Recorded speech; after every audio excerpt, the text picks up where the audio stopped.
Welcome back to Chicago Independent Television.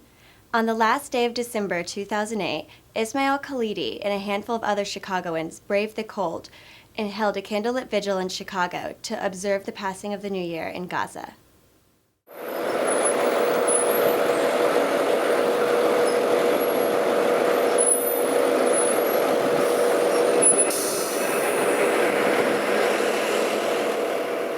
Basically, we're trying to organize a peaceful vigil to bring in the new year for the folks in Gaza.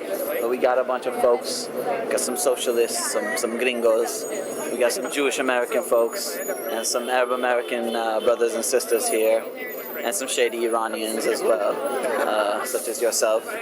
And we're gonna set up a little sound system and maybe have some poetry and some speakers, and just keep a chill, low-key event. And that's the plan. But man, I hate this. Complacent, abrasive racists. Subhuman conditions lower than ground levels and seafloor basements. Lyrical weapons infested in my chest. It's ingested and reckless, untested by self. I'm invested in lessons, but I don't take suggestions that I might need some help. There's been a siege of Gaza for the last, depending on how you look at it, weeks, months, over a year at this point. So there's not much medicine, there's not electricity, there's not gas for generators, there's no water. You have air raids, and you have hospitals full of people. You have a lot of people in shelters, makeshift shelters. Don't get me wrong, I'm all for interfaith, interrace, all colors, all shapes. I said, don't get me wrong, I believe in one land for Muslims, Jews, and Christians. Olive trees, donkeys, and chickens. Rolling hills, mountains, breathtaking views, unrestricted family visits. You have Israeli tanks on the border with Gaza, preparing to or threatening to do an incursion by land. You have planes and drones flying over the population, and you have a bunch of rowdy trying to resist somehow. But I can't stand Israeli jeeps patrolling narrow streets, or Zionist colonizers controlling when I sleep, when I breathe, when I eat. I ain't taking no backseat, no side streets, no high roads, no taxis, no second best, no compromises, no risky bets, no subtle disguises. We kind of have terror on many levels going on right now, but hopefully, there's a lot of sumud, a lot of steadfastness in the Palestinian people. So hopefully, I'm sure that they're finding a way to keep cool, stay alive, survive, and live on to the next day. And, try to find some laughter in those little bits of tragedy and terror that's being inflicted upon them. So, man, we hope, and that's why we're here, trying to stand with them and bring attention to what they're going through. Where's Rick? They're way up there. Does he know we're going?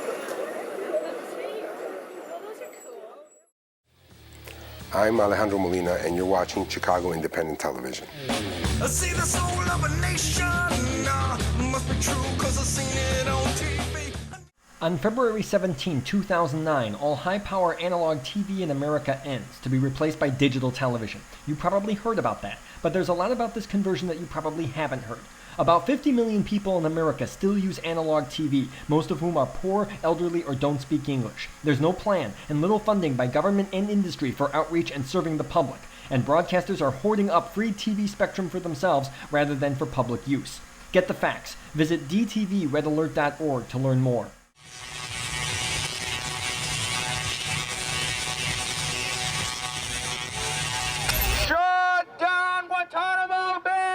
We won't live in a torture state! Shut down Guantanamo Bay! We won't live in a torture state! 10 activists went in, and after delivering a citizen's indictment to the clerk of courts, they came down to the lobby and they started to read aloud that citizen's indictment. And within a matter of minutes, many of them were handcuffed. One individual here, Ron Durham, has refused to get up and walk. He's using the method of passive resistance. And he's been informed that he's going to be taken straight to the Chicago Police Department. Why aren't the police arresting George Bush?